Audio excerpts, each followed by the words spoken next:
We are once again, I hate that we're back to violence. I hate that we're back to the weaponization of the political system. Later in the show, we're going to look at a bunch of really strange videos that Donald Trump published back to back yesterday.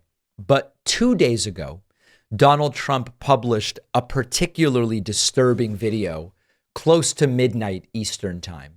And his eye is almost completely swollen shut, as it often is. And in this swollen state, Trump says that revenge on Joe Biden is something that we should expect and that should be coming. How many times does he have to say this before we say, hey, maybe this is a bad idea? Take a listen to this. Take a look.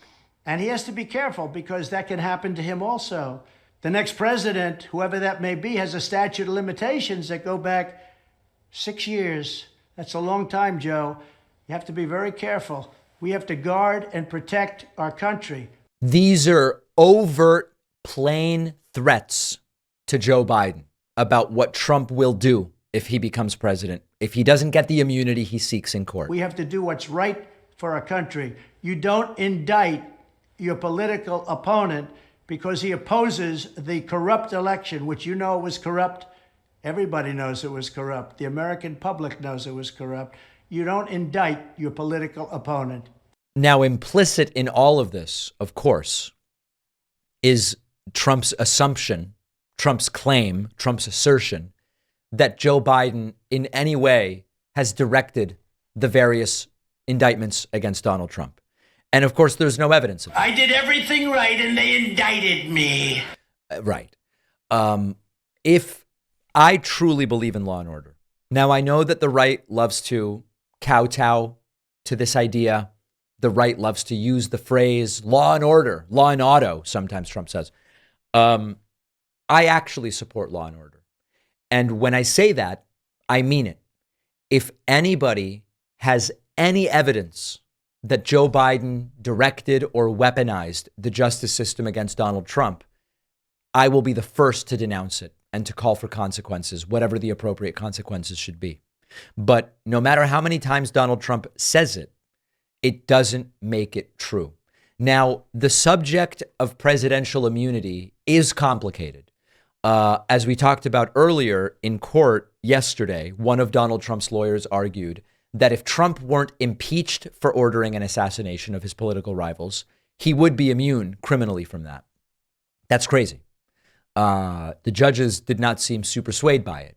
But there are a bunch of different aspects to this. One question is, does the president have immunity from civil suits for official acts as president?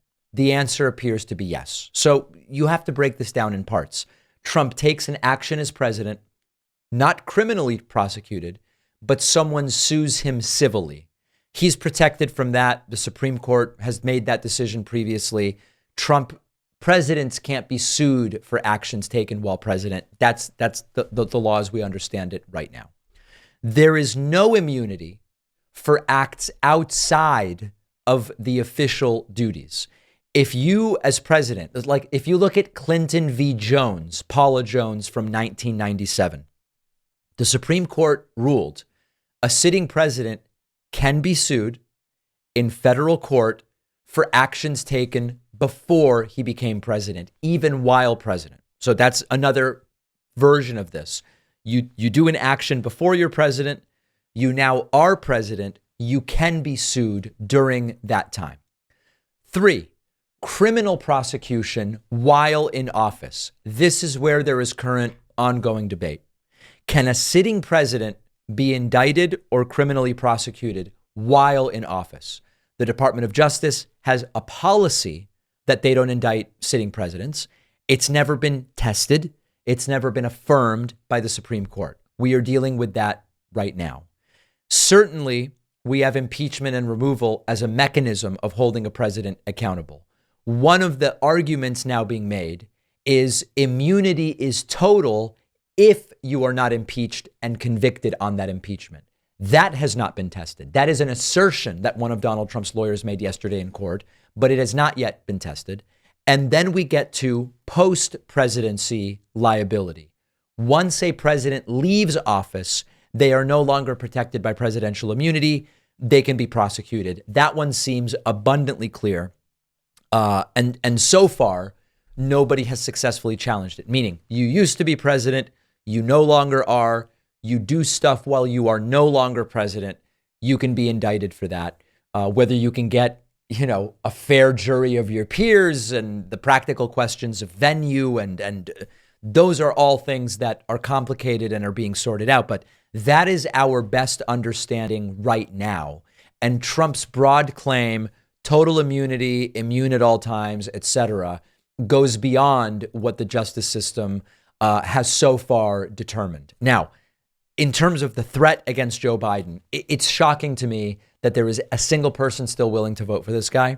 If you really hate Joe Biden that much, if you really hate student loan forgiveness that much and low unemployment and growing GDP, if you hate all that stuff so much, I could understand just staying home. But voting for Trump at this stage of the game, when he is not only becoming as dictatorial as we have ever seen, but also seemingly spiraling downward when it comes to his cognitive situation, it's shocking that anybody would vote for the guy. But they will, so we have to vote.